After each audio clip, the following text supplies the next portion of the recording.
muita gente olha, né? Pô, Maluza virou diretor com 42 anos. Pô, bacana.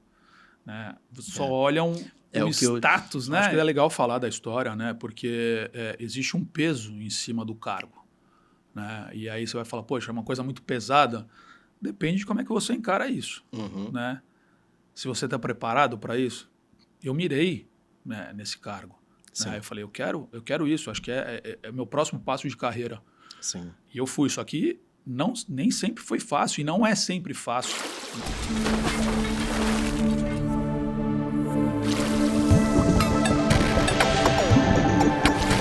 Olá a todos, sejam bem-vindos a bordo do Sem Calado Podcast, o espaço onde nós recebemos grandes convidados com conversas inspiradoras, grandes histórias. E hoje temos um convidado super especial com a gente, mas antes eu queria deixar alguns abraços para alguns patrocinadores e amigos que fazem esse podcast acontecer.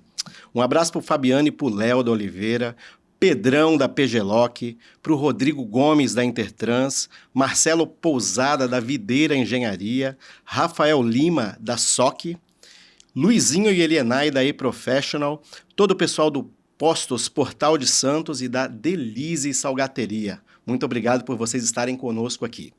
E hoje estamos com um convidado mais do que especial. Ele que vai contar a história dele para vocês, que é uma história inspiradora. Seja bem-vindo a bordo, Luiz Maluza, ele que é diretor comercial da Lachman. Muito obrigado, Emerson. Satisfação estar aqui, né? Falei com você um pouquinho mais cedo. Sim. Acho que isso aqui é essencial para o nosso mercado, o mercado do shipping. Ele necessita ter um podcast com pessoas que permeiam esse meio. Então, é muito bacana, é uma honra para mim estar por aqui. Muito obrigado. Bom, eu que fico feliz por você estar conosco, contar a sua história, né?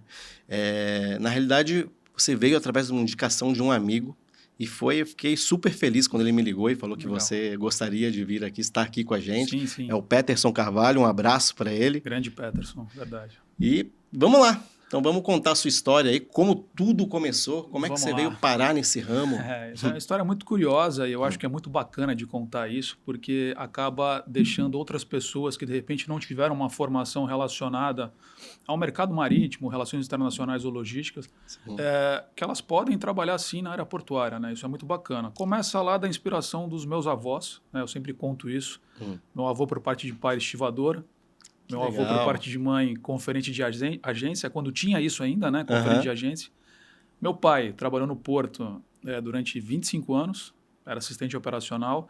E minha mãe professora, Colégio Santista, antigo Colégio Santista, Marício de Santos. Eu sempre gostei muito de ler, né? Sempre fui um ávido por livro, até porque eu puxei isso da minha mãe.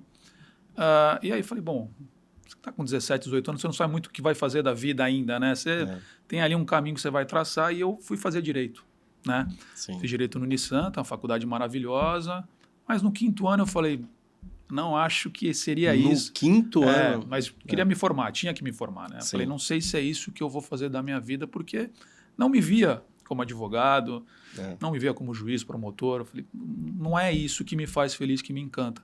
Eu tive a sorte do meu pai, depois que ele se aposentou da Codesp, ir trabalhar em alguns operadores logísticos e ali me chamar, filho, então vem aqui comigo, vamos conhecer essa parte aqui. Sim. E eu, assim, me encantei com isso, me apaixonei loucamente por porto, navio. Na verdade, isso está no sangue, né? E está na cidade também, E está na cidade, é isso aí. Você vive isso, Todo santista sonha em trabalhar no porto. Exatamente. Né? Pelo menos era no passado, né? Não sei a molecadinha de hoje. Eu acho que a gente tem que reavivar isso, né?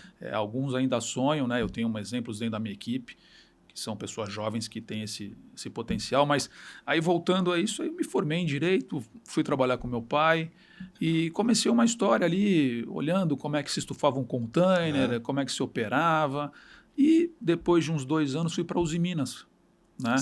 Que foi uma baita escola para mim, porque eu trabalhei na área do porto da Uzi Minas, então eu comecei ali de baixo, como assistente. Que depois virou Rio Cubatão. Né? E, na verdade, era Cozipa, aí a Rio Cubatão era um operador que ficava dentro do porto, e depois a Uzi Minas, salvo engano, 2007, 2008, de fato assumiu. E eu ali com a experiência de armazenagem, né, comecei, na verdade, muito de baixo como assistente operacional ali, entendendo como é que funcionava, ia para bordo do navio. Depois fui para a supervisão de armazenagem, então conheci muito de como é que você armazena produto siderúrgico, como é que embarca para o navio, sequência. Sim. E depois alcei para supervisor de operações portuárias.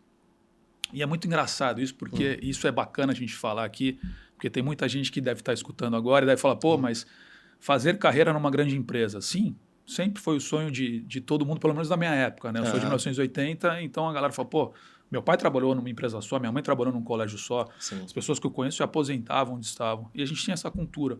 E eu também achava que seria assim da minha vida, e eu falei, pô, bacana, Uzi Minas é uma empresa espetacular, trabalho no porto, gosto do que eu faço, e continuei indo, só que detalhe importante até para inspirar vocês aí, gerações mais novas. E tem muito estudante que acompanha o Sem Calado. Isso é importantíssimo. É muito importante, sim. Importantíssimo. Eu nunca parei de estudar. Então, minha formação em Direito, eu falei, bom, se eu estou na área portuária, eu preciso tentar entender para onde que eu vou. Sim. Fiz Gestão Empresarial Estratégica, 1 ano na Unisantos, e depois Engenharia de Produção na Unisanta. Pô, que 1 legal. ano e meio, quase 2 anos. Apresentei tese e tudo, isso foi muito bacana, né? Sim. A professora me chamou para dar palestra para os alunos de engenharia. Falei, bom, legal, estou com uma formação e 2 pós bem conceituadas. Sim. 34 para 35 anos, já estava casado com a Rafaela, minha mulher há 15 anos, e meu filho estava para vir, o Henrique. Eu falei, bom, e aí? O que a gente faz agora, né? E aí, quando você tem vontade de aprender mais, você se aventura. Então, eu coloquei meu currículo no LinkedIn e falei, deixa eu ver o que acontece. E aí, uma empresa de navegação chamada Wilson Santos, né, uma enorme, me chamou. E aí, o curioso, né, Emerson? A gente queria contratar uma pessoa para a área comercial. Aí eu falei, opa, chamaram o cara errado. Né? Pô, sempre do operacional. Nós que somos do operacional, a gente sempre pensa assim. Eu era a mesma coisa. Falei, eu não tenho talento nenhum para ser comercial. Que coisa interessantíssima isso, né? Porque quando a Red Hunter me ligou, eu falei, olha, tudo bem, eu vou fazer a entrevista, né? Eu tô querendo alçar voos maiores, estava com 35 anos na época. Ok, vamos lá, mas você tem certeza? Porque eu sou operacional, eu sempre trabalhei no operacional, assim, eu entendo o que o comercial faz, mas não, ela falou, não, mas é isso mesmo que a gente quer. E aí a entrevista foi ótima, mais de 1h30 de entrevista, o pessoal me adorou. Tanto que a vaga era para especialista comercial, me botaram de coordenador comercial. Caramba. E aí eu comecei a me apaixonar pela área comercial, no agenciamento marítimo, né, só para deixar claro para todo mundo. Né, e comecei a estudar sobre isso, comecei a estudar sobre o agenciamento marítimo, comecei a estudar sobre área comercial. Sim. Que isso é muito interessante. O pessoal acha que vendas é vendas e ponto. E você tem vários tipos de vendas. Né? Você tem venda B2B, B2C, você tem vendas que você pode ter alternativas. Então, você tem, e de biografia, então, depois a gente vai falar disso, é uma enormidade. E aí eu fui, né? Trabalhei esse tempo na Wilson, muito bacana, né? Uma empresa maravilhosa, fiz muitos amigos por lá, isso é muito legal. Só que eu sempre coloquei objetivos na minha vida, né? E aí, mais uma vez, para você, estudante, entender o que você precisa fazer quando você quer alguma coisa. É objetivar e trabalhar para isso. Né? Continuei estudando muito, lendo muito, né? Trabalhando muito, fechando muito negócio. Acho que isso é importante, tá na área comercial, você tem que trazer negócio. Então, assim, sempre me esforcei para entender como que eu poderia trazer negócios, né? Como é que eu poderia apresentar diferenciais. Isso a gente pode falar daqui a pouco também sobre isso, que eu acho que é bacana dar dica para quem está na área comercial. Com certeza. E aí eu coloquei objetivos. Eu falei, bom, até os 40 eu quero estar numa gerência. Chegou com 38. Pô, que legal. Né? Eu tive a sorte, o meu antigo gestor, o Vitor Barbosa, que é um cara fantástico, está em Londres há muito tempo. Ele saiu e me indicou. E aí eu passei por um processo dentro da empresa de quase 1 mês e fui aprovado para a gerência comercial. Eu falei, bom, cheguei 2 anos antes, né? Que bacana. E já coloquei ali um targetzinho para 45 anos estar numa diretoria. Então, continuei trabalhando para isso. E aí eu sempre acredito num negócio muito importante. Quando você joga para o universo e acredita e trabalha para isso... É a mais pura verdade. Mas assim, não é só você... eu idealizo não é só esperar. Trabalhar para isso, mostrar o teu valor, as coisas acontecem. Com 42 anos, recebi um convite da Lachman, empresa que eu estou hoje, para assumir uma diretoria comercial. E aí, assim, era uma decisão, e agora? Saio da empresa que eu estou há 7 anos, bem estabilizado, com vários amigos, o mercado bom ali, né? Assim, Sim. Tinha um mercado controlado, a gente tinha desafios, mas assim, era uma coisa que já estava construída. Uhum. Eu com 2 filhos, Helena nasceu, minha segunda filha, em 2017. Falei, você sai ali de um CLT para ir para um estatutário, né? Você não tem mais aqueles mesmos direitos, né? Sim. Entre aspas. Eu falei, bom, vou arriscar. E fui. E graças à minha equipe, a todo o conhecimento, né? As pessoas que vieram comigo nessa jornada, a gente conseguiu fazer um trabalho maravilhoso, está fazendo um trabalho maravilhoso na Lacma. Há um ano atrás eu assumi a diretoria de terminais também, comercial. Legal. A Lacma ela tem 2 terminais, 2 portos secos, além do agenciamento marítimo. E continuei estudando, né, Emerson? Acho que o importante é isso, cara. Nunca parar. E né? nunca parar. Então, assim, lendo um livro por mês, alternando teoria comercial com biografia, com histórias inspiradoras, para você tentar entender como é que você pode chegar no resultado final. Porque vender é uma arte. Sim. Né? Vender é uma arte. Só que assim, vender essa caneca aqui, eu vou vender de um jeito. Vender um serviço, você vai vender do outro, né? Até uma curiosidade, até voltando um pouco quando você ainda estava na Wilson Sons. Você falou que você vendia agenciamento. Isso. Explica pro pessoal como é que é vender um agenciamento. Curiosíssimo isso, né? Porque o pessoal confunde, né? Até hoje, até a semana passada, minha mulher achava que eu colocava a carga dentro do container e embarcava. Eu falei, não, eu atendo os navios que fazem isso, né? Eu não faço isso. O agenciamento marítimo, né, é um serviço prestado, né, pelas empresas de agência marítima. Todo armador que está na costa brasileira, seja ele nacional ou internacional, ele precisa de uma agência marítima representando ele no Brasil. Questões burocráticas, né? Sim. Fazer toda a entrada e saída, emissão de relatórios, enfim, tem uma gama aqui que a gente vai ficar o dia inteiro explicando, mas basicamente, quando o navio aporta, tem um agente marítimo para atender. Sim. Né? E é assim, esse é um mercado que você tem armadores, afretadores, Sim. recebedores, traders, aí você tem importador, exportador, você começa a ter um leque ali, broker. Sim. Então eu tinha uma gama com esses 7, 8 players que eu falei, que a gente fazia uma prospecção. Alguns clientes já estavam na Wilson, outros a gente queria, né, conseguir. E a gente começou a estudar muito o mercado, teve muita ajuda de consultoria, e você começa a desenvolver técnicas para você poder, entre aspas, vender esse serviço. Né? Você apresenta as suas ferramentas, o que você faz de diferente dos outros, né? Qual que é a estrutura da tua empresa, o quanto que você pode oferecer. Então você vai num nicho de armadores, né, que são os donos do navio, aos afretadores, que por exemplo são quem embarcam as cargas de grãos, de açúcar, de celulose, e você tem os containeiros também. A diferença do mercado liner para o Trump, isso é legal deixar bem claro só para a galera entender, porque são nichos um pouco diferentes, apesar de ser agenciamento. Sim. Mercado liner, né, grandes armadores, né, que carregam container, você tem contratos, né, no agenciamento marítimo. Então você não tem aquela prospecção. Você vai fechar um contrato, ele vai durar 2, 3 anos e você vai ficar ali fazendo o seu trabalho bem feito. Sim. É apenas número, quantidade de containers. Exatamente. Né? O mercado Trump, né, TRAMP, que é um mercado que você tem esse nome porque é um mercado que é indefinido, né? O armador ele não sabe para onde ele vai, né? É um mercado um pouco mais difícil, porque você vive de oscilações do mercado. Por exemplo, agora, né? A questão do tarifaço, você tem oscilação do mercado. É de Trump para Trump. Né? É de Trump para Trump. Mais ou menos isso. E você tem oscilações de mercado, né? Você fala, pô, vai parar de exportar para os Estados Unidos, tem algum lugar para exportar? Sim. Então você tem que ficar de olho, antenado nisso. Então a construção sempre vai a leitura do mercado, como que o mercado está se portando e o que você vai fazer para poder se adaptar a isso e poder apresentar a melhor oferta. Outra coisa importantíssima, melhor oferta não quer dizer menor preço. Sim. Melhor oferta é serviço de qualidade, diferencial. Isso é uma coisa que eu prego sempre junto com a minha equipe. O que você tem para oferecer para o teu cliente que é diferente do que os outros oferecem? Acho que isso, Emerson, é uma dica assim, para quem gosta da área comercial e quer estudar, você achar um diferencial, um propósito para falar, olha, você trabalhar comigo, você vai ter isso aqui de diferente dos outros. Não simplesmente, trabalha comigo porque a área comercial tem disso, muito relacional.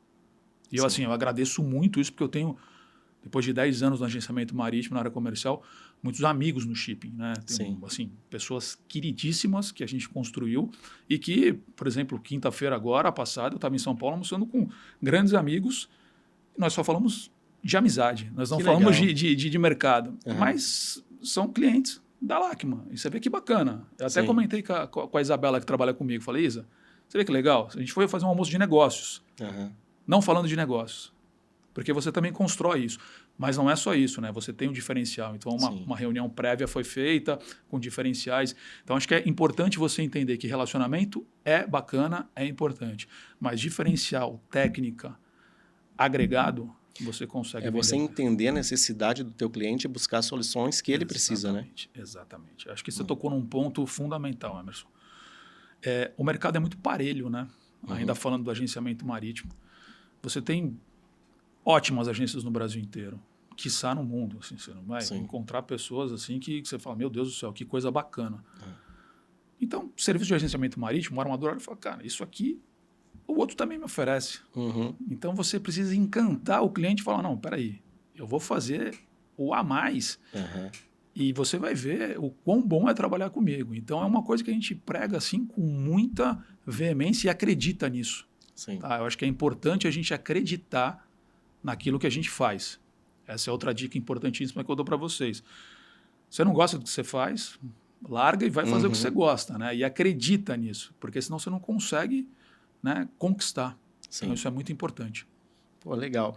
E aí você seguiu na área comercial, né? Só que agora na Lachman. Isso. Como foi essa mudança, essa virada de chave aí?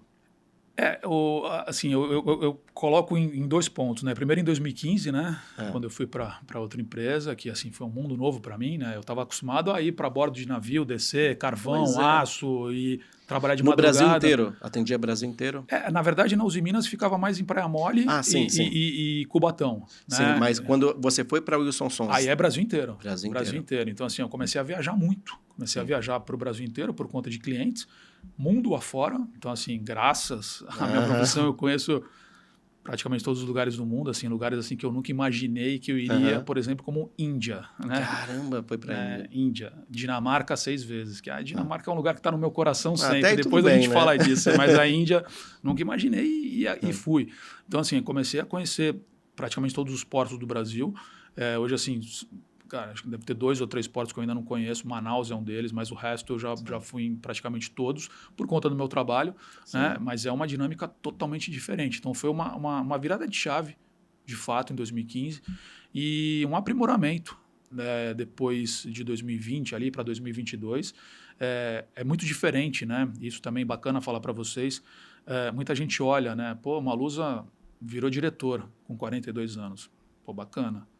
Né? Só olham o status, né? Por isso que você está aqui, para contar essa história. Legal.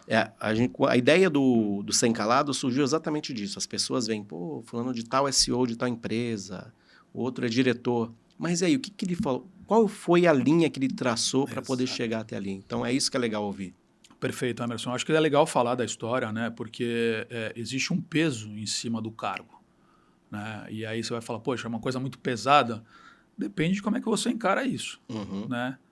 Se você está preparado para isso, eu mirei, né, nesse cargo. Né? Eu falei, eu quero isso. Acho que é meu próximo passo de carreira. Sim. E eu fui. Só que nem sempre foi fácil. E não é sempre fácil. Né? Não é sempre, não, legal, o resultado está batido, vamos ficar tranquilo que está tudo certo. Eu sou muito inquieto. Né? A minha equipe sabe disso. As meninas me aguentam muito em relação a isso. Porque eu estou sempre querendo reinventar alguma coisa, ou então trazer alguma coisa nova, ou então falar, tá bom, mas podemos melhorar. Sim. E eu acho que esse é o grande segredo. Quando você não fica na famosa zona de conforto. É se sentir desconfortável na zona de conforto. Sim. Isso é uma frase que eu li num livro que eu falei, isso aqui eu vou levar para a minha vida. Porque esse é o grande problema das pessoas que alçam cargos mais altos. Elas acham que chegaram no topo e muitas vezes caem. E a queda é muito maior, né? Com certeza. Então, assim, você ser diretor de qualquer empresa, comercial, operacional, você carrega um peso grande, a responsabilidade. Eu falo em casa para as crianças, né? Meu filho Henrique de 10 e Helena de 8. Eu tenho a responsabilidade de um resultado da empresa. A responsabilidade é minha. Eu não posso transferir essa responsabilidade para as pessoas que trabalham comigo. Então, a gente tem que fazer por onde. Então, você lidar com esse aspecto né, psicológico. E aí que vem assim, você lê muito a respeito disso, entender como é que você tem que se portar, não se desesperar em momentos mais difíceis, não se vangloriar quando a coisa está muito boa. Isso é uma coisa muito engraçada e curiosa de falar, que a Isabel Lachmann, que é a nossa CEO, é uma pessoa assim, maravilhosa, uma mulher à frente do tempo. Eu falo sempre para ela, né, quando o resultado está ruim, ela obviamente vai me cobrar, e eu falo, não, Isabel, a gente vai melhorar, estamos trabalhando isso aqui, mostro aonde que a gente está indo, né? Sim. Mas eu não me abalo, né? Eu não fico, meu Deus, quando o resultado está muito bom, eu mantenho a mesma linha. E aí uma vez perguntaram para mim, pô, mas você não vai comemorar? Eu falei, então, eu não me excedo quando o resultado é bom e também não me deprimo quando o resultado é ruim. Perfeito. Eu sei trabalhar num linear. Por quê? Porque a minha equipe precisa olhar para mim e falar, pô, o Porto Seguro está ali, o capitão do navio está ali, sim. entendeu? O capitão do navio está ali, tá tudo certo, vamos lá, vamos confiar. Então, acho que essa é uma dica importante para quem está trabalhando, estudando para alçar um cargo mais alto, ou até um cargo de gerência, coordenador. Eu acho que isso são títulos, né? Não vamos aqui colocar... Você ter essa tranquilidade em entender como é que você vai trabalhar, ter calma, paciência, resiliência. Né? Isso é super importante. Ser duro quando tem que ser. Sim. Né? Mas eu acho que assim, a tranquilidade, a serenidade, eu sempre falo, pessoal, nunca responda a um e-mail imediatamente que você não gostou. Não faça isso. Você vai errar. Aí, pô, como é que você sabe disso, Maluz? Eu falei, eu já fiz isso. Então eu tenho uma obrigação de passar para vocês isso. Eu nunca faço isso, nem respondo WhatsApp quando eu estou nervoso. Normal, a gente vai ficar nervoso em algum momento. Não respondo e-mail quando eu estou nervoso. Por quê? Porque eu sei que pode ser que eu coloque palavras ali erradas. Então, você ter essa conscientização hoje é muito importante. E são coisas que não voltam atrás, né? Não vai. Depois você disparou o e-mail, depois que você falou alguma coisa, você escreveu alguma coisa, você não tem como pedir desculpa. Você pode até pedir desculpa, mas você já fez. Mas já foi. Já foi. E algo que você falou que é interessante, por trás de tudo isso tem o ser humano, né? A gente está vivendo um momento de IA, inteligência artificial, tudo mudando, tudo automatizado, mas o ser humano ainda, né? O papel importante e do líder, né? Exato. Que sabe conduzir essas pessoas, né? Esses profissionais, né? Exato. Acho importantíssimo você tocar nesse assunto, porque desde esse movimento digital, eu sempre falei que transformação digital não é somente tecnológica. E as pessoas olhavam para mim e falavam assim, pô, Malu, como assim? Eu falei, parem de olhar aqui e falar, tá, é isso aqui. Não é. Sim. Transformação digital vem daqui também. Muita gente com medo de inteligência artificial, e eu acho incrível a inteligência artificial. Eu olho, eu falo, cara, não uso muito o ChatGPT, vou confessar para você, mas eu uso algumas ferramentas. Por exemplo, o Julius, que é uma ferramenta que você consegue... Você pega uma planilha e ele te dá tudo ali o que você precisa, o que você demoraria para fazer. Então, acho que se você conseguir aliar isso com o teu dia a dia, né, com a tua profissão, é muito boa. A Lachmann, ela tem entrado nessa era digital de inteligência artificial, mas para ajudar. Né? Não é aquela coisa ali, ai, meu Deus, e agora? Relações humanas. Eu falei, gente, isso sempre vai ter. Pois é. Né? O pessoal tem medo de, os robôs vão dominar o mundo. Não vão. Não vão. O robô não vai saber vender. Ele vai te oferecer uma coisa, você vai falar não. E é muito curioso isso, né? Eu fui esse ano ainda almoçar num restaurante em Vitória, eu não tinha visto isso ainda. Estava com um cliente lá, veio um robozinho com a bandeja, direitinho, entregar na mesa e tudo. Eu falei, caramba, pô, que legal. Não tem mais garçom. O robô vai lá, você pega teu prato, ele agradece, tira, o prato tá certinho. Que legal. E ele vai ali, e se uma pessoa passa na frente, ele para, né, dá a volta. Eu falei, olha só, que coisa bacana. Eu acho que se você puder aliar né, essa questão da inteligência artificial com o mercado, eu acho fantástico. Eu acho fantástico. Eu sou super a favor disso. Eu também, eu era meio arredio, né? Porque às vezes, pô, mas é tão fácil, você pergunta as coisas para a inteligência artificial, ela já te dá várias respostas. Falei, pô, ela está tomando meu trabalho. No início eu pensava assim, né? Hoje não. Eu vejo que a inteligência artificial ela ajuda o meu trabalho a ser melhor, ser mais rápido. Né? Então, se você souber utilizar bem a inteligência artificial, só vai somar no teu trabalho, né? Fundamental o que você falou, e eu acho que é muito importante para quem está assistindo. Você não pode deixar ela pensar por você. É isso aí. O comando é seu. É isso aí. O que você quer. Né? Porque assim, eu vejo muita gente que já me falou fazendo currículo em ChatGPT, traduzindo texto em ChatGPT. Eu falei, gente, como é que você vai falar inglês, aprender inglês se você está usando uma assistente? Como é que você vai entender uma planilha se você está usando o assistente para fazer? Quer dizer, você precisa pensar. E hoje é um problema, assim, eu vejo pelos meus filhos. Meus filhos, assim, eles leem, graças a Deus, né? Consegui colocar isso para eles, mas Sim, estão no celular, é normal. Tem controle, a mãe controla 1 hora por dia, mas é um negócio que você fala, cara, é inevitável. Eu, quando eu tento me livrar, eles querem, né? Porque eu quero me livrar do celular. Né? Eu quero chegar em casa, falar, botar aqui, falar, bom, se alguém me ligar, eu atendo. Mas eu não quero ficar vendo rede social, não quero. Eu quero ler um livro, quero assistir um jogo de futebol, quero ver um filme, né? Quero conversar com a minha mulher. E é curioso isso, porque as pessoas elas estão muito dependentes da ferramenta. E isso é um problema para quem não consegue enxergar qual é o benefício. Exatamente. Então é um tema muito bacana você ter abordado, Emerson. Sim. E eu vejo isso com o pessoal, minha equipe, né? Eles trabalham comigo e eles ultimamente têm usado para tudo. E é exatamente o que você citou. Perfeito utilizar, mas não deixe que faça todo o trabalho para você, né? É você que tem que dar o comando, é você que tem que pedir ajuda e aproveitar aquela ajuda e montar a tua resposta, teu trabalho, né? E muitas vezes a gente vê que não é isso. Exato. A inteligência artificial está fazendo tudo e a gente começa a perceber isso, né? Exatamente. Exatamente. É muito curioso isso. Sim. Bom, a gente vai fazer agora uma pequena pausa só para a gente apresentar os nossos apoiadores, patrocinadores, que fazem o Sem Calado acontecer, mas é rapidinho, a gente já volta, aguenta aí, não sai daí não.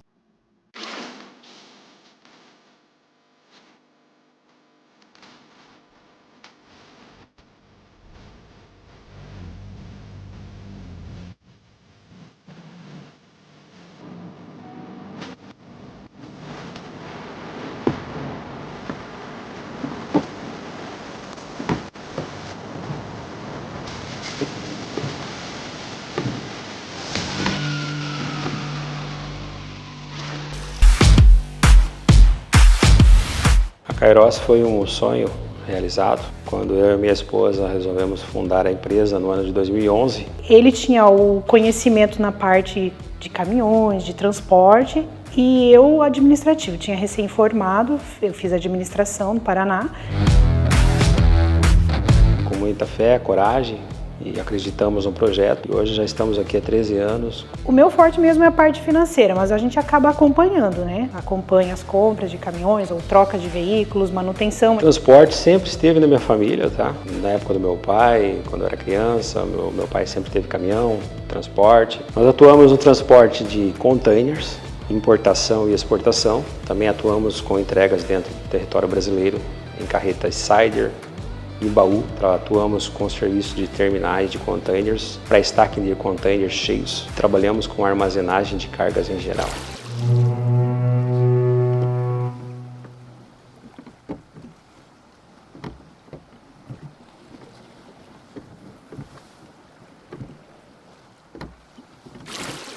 E estamos de volta, então, aqui com Maluza.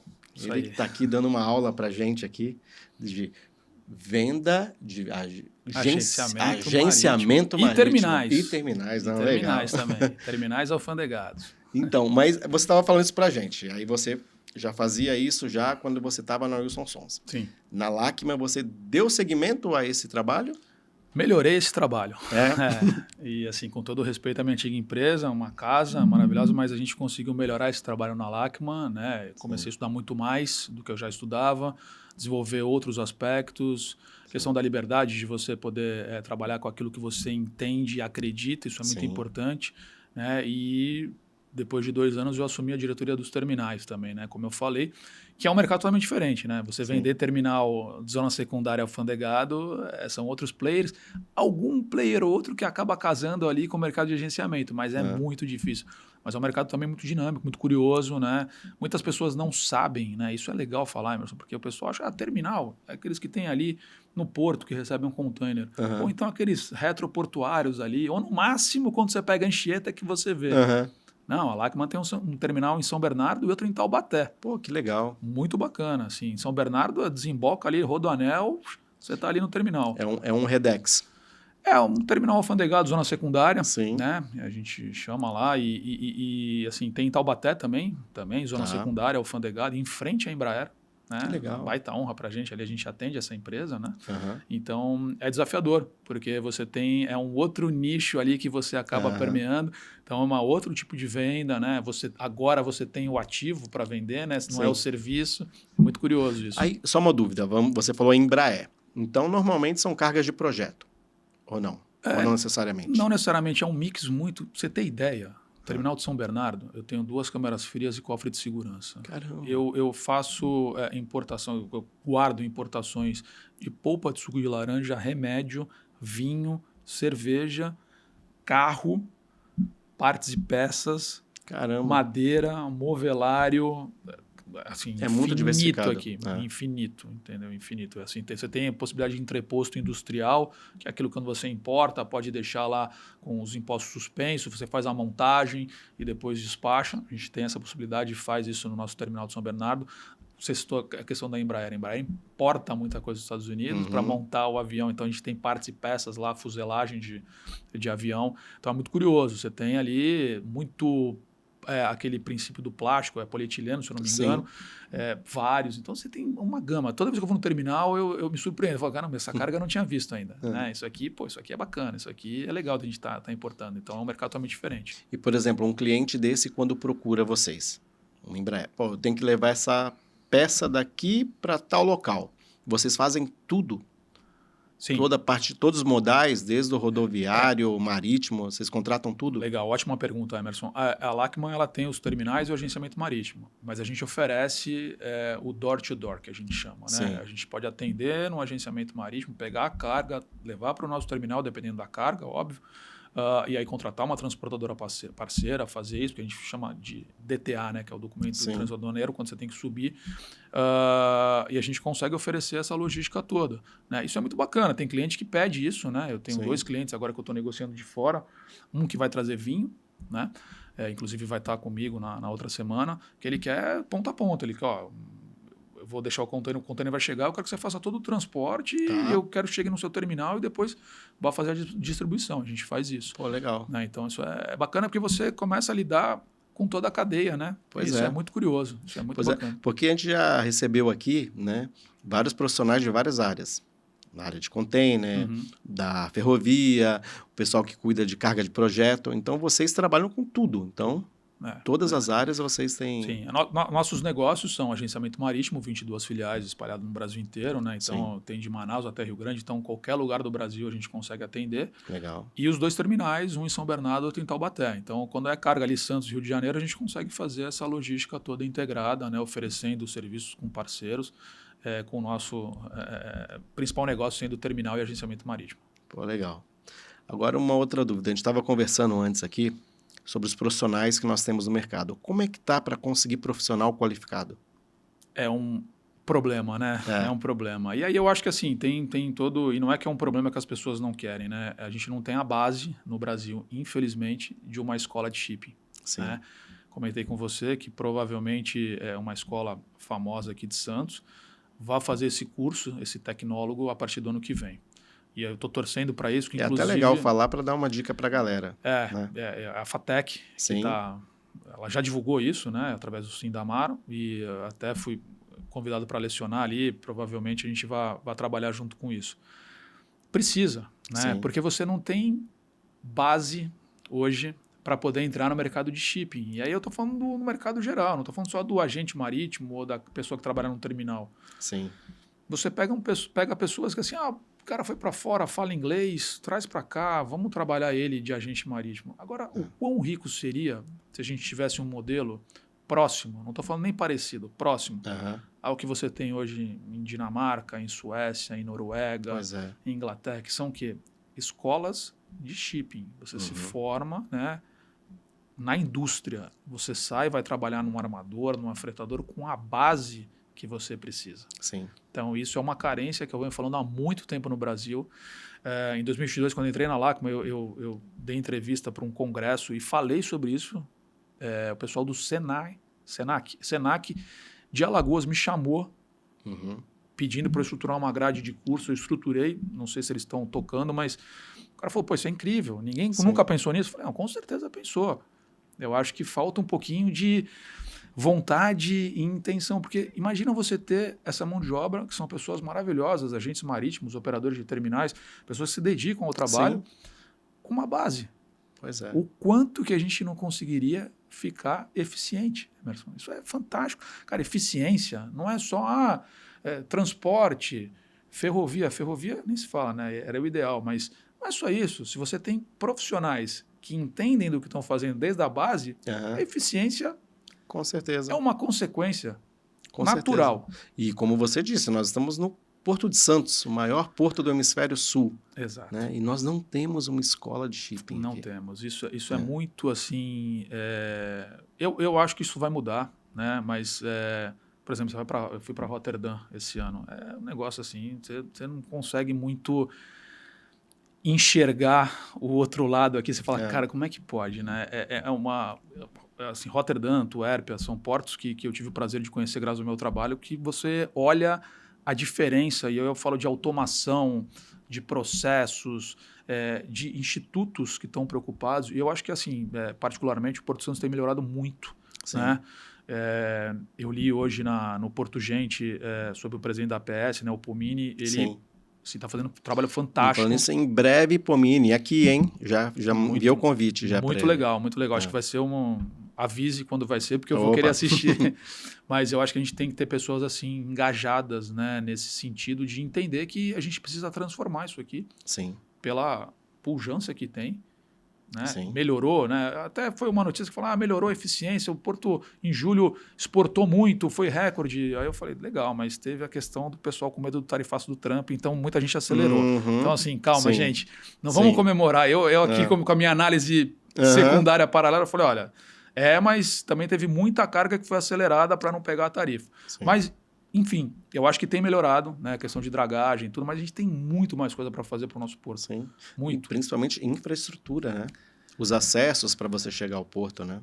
Melhorou, né? Eu vou muito a São Bernardo e a São Paulo durante a semana. Melhorou a chegada a Santos depois daquele anel ali que construiu para os caminhões. Melhorou para nós com o carro, para os caminhões pioraram, né? Porque está sempre trânsito lá.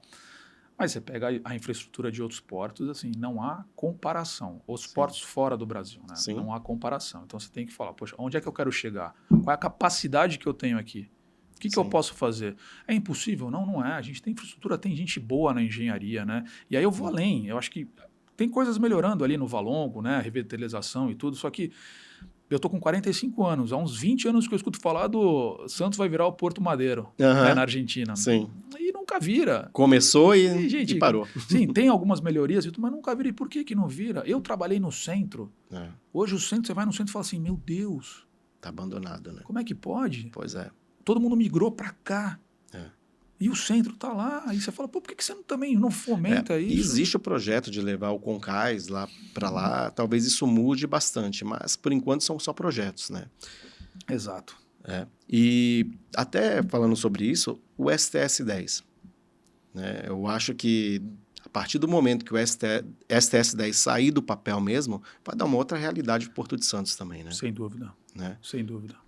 A preocupação é apenas infraestrutura. A gente bate muito nessa tecla, né? Porque hoje Santos é o quê? 44º maior porto do mundo. Sim. Com o STS-10 operando, capacidade total vai subir muito. Muito. Né? Então, e infraestrutura. Já vivemos num gargalo. Como lidar com esse gargalo na entrada de Santos? Né?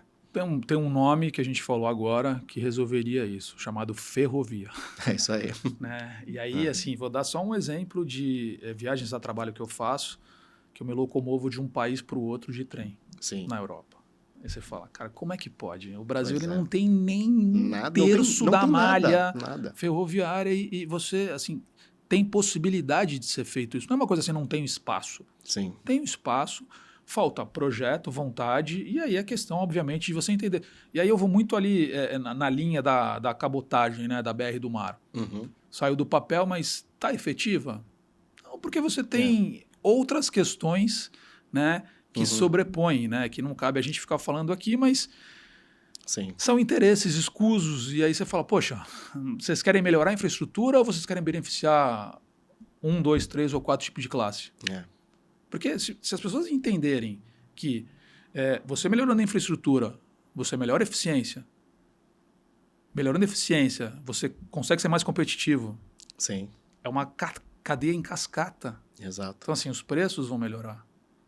Né? Competitividade. Eu falo, eu recebo muito pedido de armador de fora para explicar custos portuários no Nossa, Brasil. hein? Que trabalho, hein? E aí eu tenho que falar para eles assim, ele fala, pô, por que no porto de Pecém você me cobrou isso e no porto aqui do Açu você está me cobrando outra coisa? E eu não estou falando, claro, se os navios são tamanhos diferentes, vai cobrar diferente, rebocador, praticagem.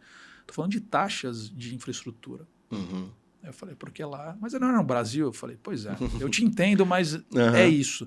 São diferentes.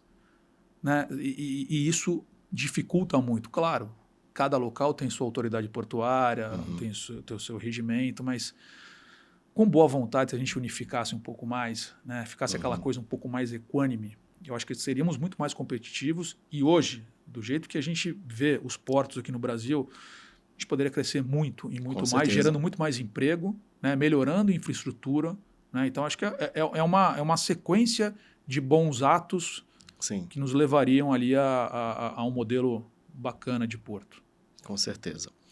Agora, só voltando à tua história, né? Legal, vamos Você lá. contou desde o início como você começou e você lançou desafios para você, né, com o tempo. E agora, quais são os próximos desafios? É uma pergunta boa essa, hein?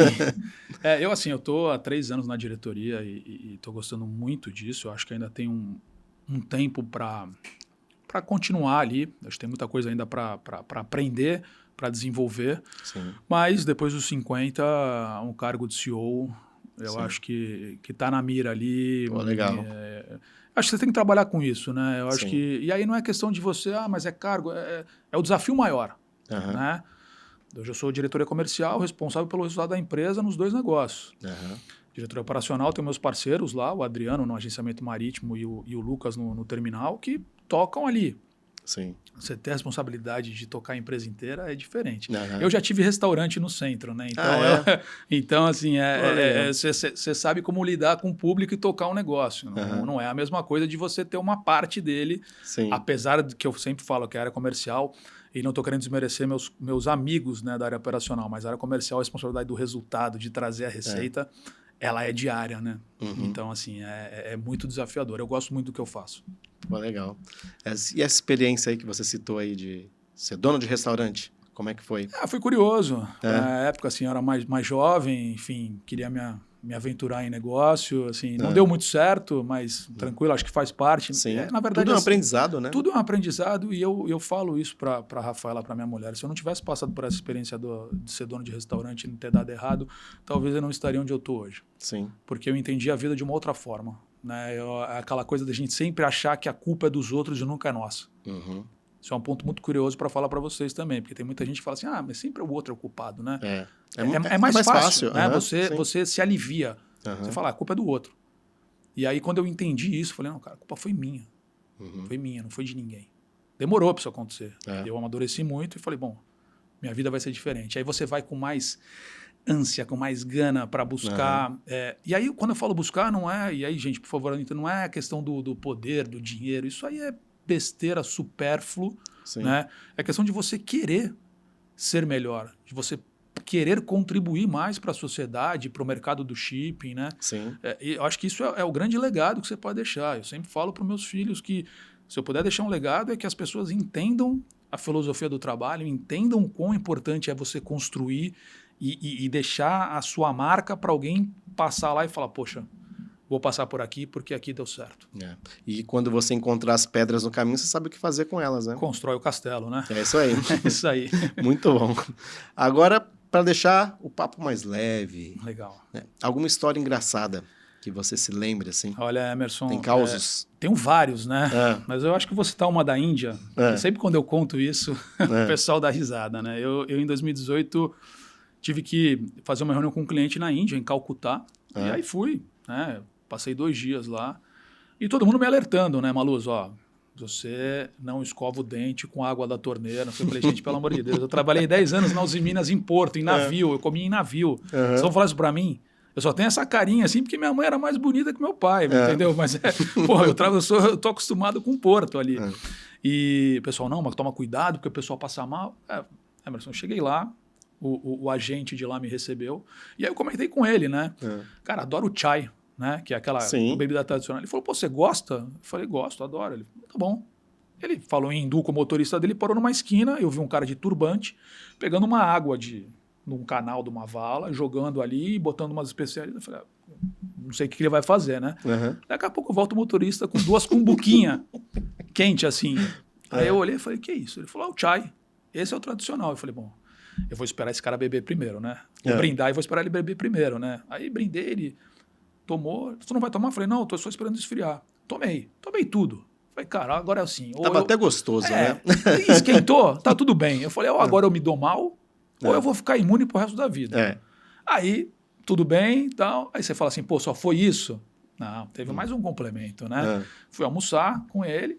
Pô, não se come carne lá, todo mundo sabe, né? Pô, comer um peixe? Vamos comer um peixe enrolado na folha de coco, assim, um negócio bonito, cara. Aí eu comendo. Aí no final, Emerson, assim, eu falei, olha, Giote, que era o nome do cara, que peixe gostoso, hein? Ele falou, você gostou? Eu falei, muito.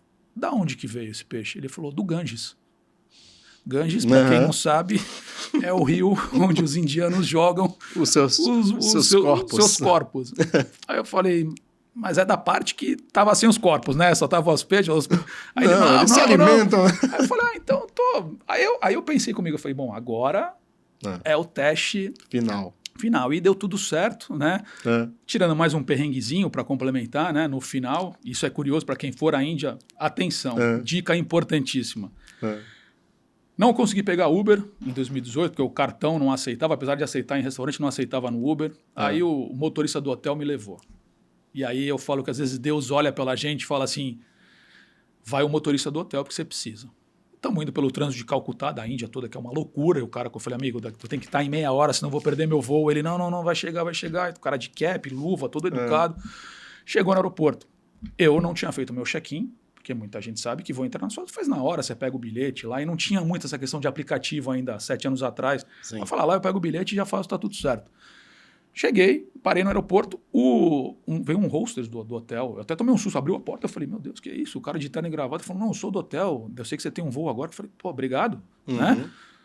Vou entrar no aeroporto e vejo uns policiais bem armados em todas as portas. Eu falei, cara, será que tá tendo algum problema, algum atentado? Não perguntei para ninguém, fui entrar. Quando eu fui entrar, o cara meteu a arma no meu peito e falou, boarding pass, né? Cadê o seu ticket de passagem?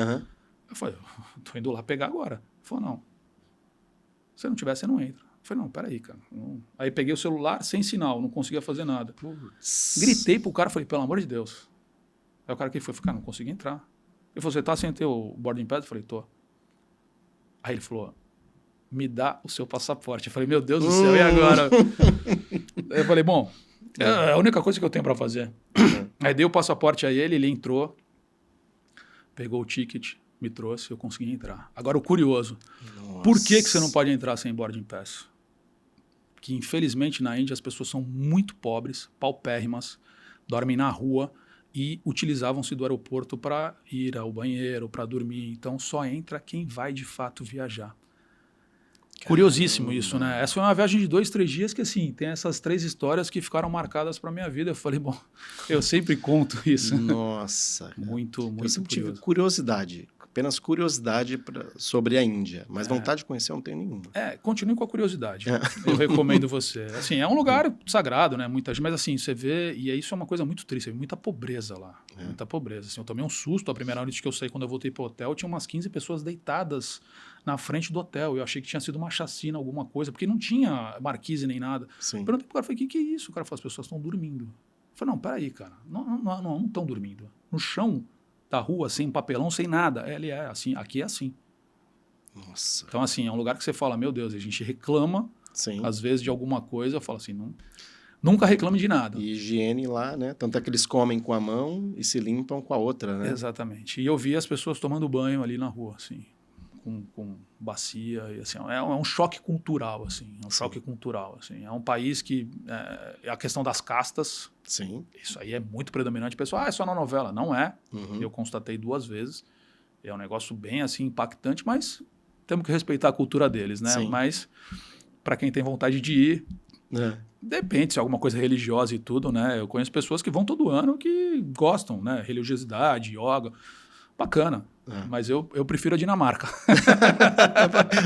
Eu prefiro a Dinamarca. Tá a Dinamarca bom, está no meu coração. Compreensível. Muito bom. Agora vamos de homenagens. Legal. Você gostaria, tem alguém que foi importante na tua carreira? Você gostaria de fazer uma homenagem agora? Esse é o momento. Cara, eu não posso deixar, e aí eu vou ter que usar esse espaço não só para uma pessoa, mas meu pai, né, Nelson Sartório Filho, ele me inspirou e sempre me corrigiu ali para ser uma pessoa de caráter, né, e me colocar nesse caminho do Porto, né? Fundamental. Minha mãe, que me deu a paixão pelos livros, então complementou a minha história. Se não fosse ela, talvez eu não seria um leitor ávido, né? E a gente sempre tem que reconhecer quem esteve do lado da gente nos momentos ruins e bons, né? E eu tô com a Rafaela há 18 anos, né? E ela viu eu passar pela questão do restaurante, viu eu perder ali o que eu tinha e reconstruir, e esteve sempre ao meu lado. Mãe dos meus 2 filhos, né? Do Henrique e da Helena, que são, minha razão de viver, né? Como todo pai. E aí, profissionalmente, lógico, a gente tem pessoas que passaram pela nossa vida que deixam marcas, né, positivas, e até curioso. Tem um livro chamado Meus Tiranos Favoritos. É legal de ler esse livro, porque fala de histórias diferentes de pessoas que foram, né, chefes. Então, assim, na Uzi Minas, eu acho que o Silvio de Moraes, que foi o gerente lá, um cara incrível, um cara duro, mas assim, que conseguiu fazer minha personalidade e entender como lidar com isso, né? Eu, assim, tenho 2 grandes amigos que vieram da época de Wilson, que eu tenho contato até hoje, né? Que é o grande Emanuel Pinheiro, que está hoje na North Star, e o Thiago Pierre, que está na Waypoint. Então, a gente almoça uma vez por mês. São pessoas que assim, me ajudaram bastante e cresceram bastante. Eu sou muito grato pela amizade deles, né? E na Lachman, assim, eu admiro, já falei num outro podcast, né? Não é porque ela é CEO, eu acho que ela é uma mulher extremamente aguerrida, à frente do tempo, e que dá liberdade de atuação para os seus diretores, né? A Isabel Lachman é incrível, né? O que ela se reinventa, o que ela tenta fazer pela empresa, o que ela consegue fazer, é fantástico, né? E, claro, para finalizar os agradecimentos, eu não seria nada sem a minha equipe, né? Então, a minha equipe hoje de agenciamento, né? Bárbara, Stephanie, Isabela e Giovana. Equipe de terminais, né? A Adriana, a Tabata, a Stephanie, que também trabalha com terminais. Só mulher? Só mulher. A gente está contratando um homem agora. Mas assim, olha que curioso isso. O pessoal fala, mas é só mulher, Maluza. Cara, elas têm se dado muito melhor nas entrevistas para a área comercial. Que legal. Né? Então, assim, tem uma rede, eu não quero esquecer de ninguém aqui. Estou falando da equipe comercial porque está mais presente ali comigo, mas tem um pessoal que fica no Rio de Janeiro, tem um pessoal do atendimento dos terminais, meus próprios parceiros de trabalho, que é o Lucas e o Adriano. Eu acho que você não pode ser grato a uma pessoa só, você tem que ter essa sequência de gratidão, porque elas te ajudam a você construir o teu caminho, né? E eu acho que isso é fundamental. Muito legal, muito bom mesmo. Parabéns pela sua história. Obrigado, né? bacana. E antes da gente ir para a parte final, você citou que a tua mãe te ensinou a ler livros, né? Que isso foi muito importante para você. E a gente tem um quadro aqui que se chama Papo de Convés, onde você pode indicar um livro e depois a gente vai estar indicando esse livro para quem está acompanhando aí. Qual seria o grande livro para você indicar, hein? Difícil, hein? Como eu falei, eu leio muito, né? Eu tenho uma biblioteca em casa e, graças a Deus, consegui passar essa herança para os meus filhos. Mas um livro que chama muita atenção, e eu acho que a gente está falando aqui da área comercial, né? Acho que é bacana de colocar. Até uma dica, né? A área comercial, você não precisa ler livros só de vendas. Você pode ler livros também de personalidades, biografias, que você acaba se inspirando para construir o teu jeito de ser. Mas o Jeb Blunt, né? Prospecção Fanática, é um livro que, para quem quer estar nessa área comercial, ele é fundamental. Seguir esse cara em rede social, entender os livros dele. Ele tem outros livros maravilhosos, mas o Prospecção Fanática, se você começar por ele ali, você vai falar, pô, bacana isso aqui, hein? Não sabia que dava para fazer isso. Eu tenho todos os livros do Jeb Blunt, sigo ele em rede social, é um cara, um americano assim, de sucesso, né? Escritor, trabalha com vendas. Então é a dica que eu deixo aí para quem está interessado. Legal. E você que se interessou, você está acompanhando agora na tela, tem um QR Code que dá direto no link da Amazon e você pode comprar esse livro com desconto do Sem Calado. Beleza? Dica excelente para vocês. Maravilha, hein? Com Tem certeza. gente querendo meu livro emprestado? Aproveita o momento aí. Viu? Aproveita Viu, na tela aí. Isabela? Isabela, você quer meu livro emprestado? Compra agora. Aproveita agora. Mas muito legal. Queria agradecer demais por você ter aceito o convite. Né? E rápido, né? Uma honra. Né? Para Um prazer. mim foi sensacional. Sua história é realmente inspiradora. Que bom. Né? Com certeza quem acompanhou a sua história vai tirar muito proveito, vai muitas coisas boas de tudo que você trilhou na tua carreira e que você tem alcançado. Claro, como você citou, com muito trabalho, Sim. né? E com a ajuda das pessoas que estão ao seu lado, Sim. né? Que você consegue liderar. Sem Muito dúvida. obrigado. É uma honra estar aqui. Eu já falei no início, vou repetir. Esse podcast é essencial para o mercado do shipping.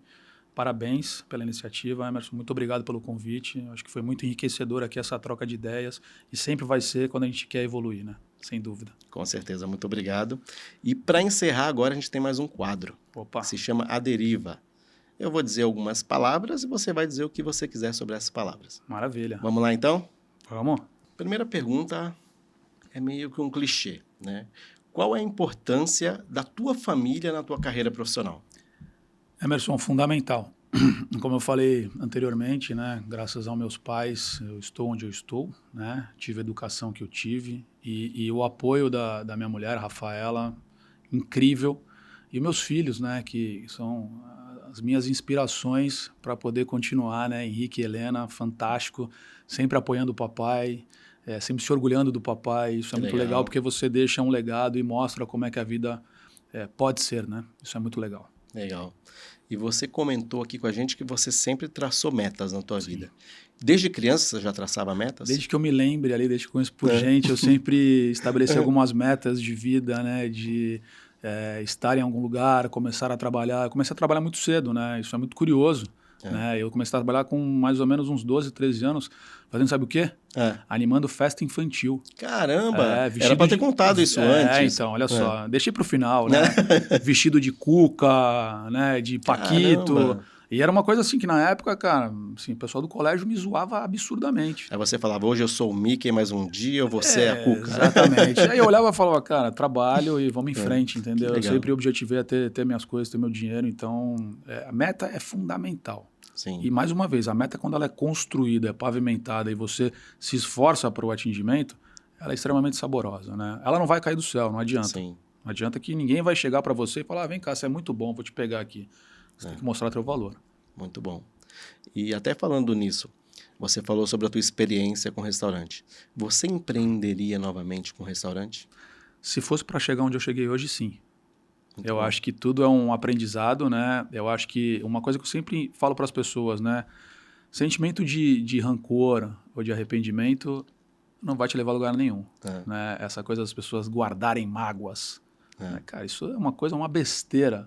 Sim. Né? E eu falo isso para todo mundo. Eu não odeio ninguém. Né? Algumas pessoas não gostam de mim, isso é normal. Pelo cargo que eu tô, pela carreira que eu trilho, mas eu procuro estar bem sempre com todo mundo. Né? Porque eu acho que, cara, você ser uma pessoa leve, sem mágoa, te faz tão melhor, né? E eu procuro passar isso para todo mundo que está ao meu redor. Legal. Agora uma curiosidade. O que mais te causou medo?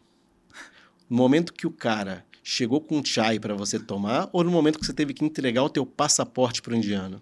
Olha, é pergunta difícil, hein? É que não pode responder as duas, mas o chai, sem dúvida alguma, porque passaporte você fala, cara, eu vou para a embaixada, corro, dá algum jeito, né? Agora o chai era aquela sorte, né? Graças a Deus que a água estava fervida, então assim, não tivemos problemas, né? Nossa. Pelo contrário, eu falo, passamos aí pela pandemia, eu falei, gente, estou imune. Pois Estou imune a tudo. E agora já tomou uma vacina. Já estou vacinado. Aí preciso voltar para a Índia para fazer outra experiência dessa. E com essa resposta encerramos mais um episódio do Sem Calado. Muito obrigado por vocês estarem conosco. Tenho certeza que vocês gostaram muito desse episódio. E é a cada semana um episódio mais legal que o outro. Então esteja com a gente toda quinta-feira. Sigam nas redes sociais, indiquem para os amigos. E tamo junto. Obrigado. Obrigado, gente. Valeu. Valeu. Muito bom.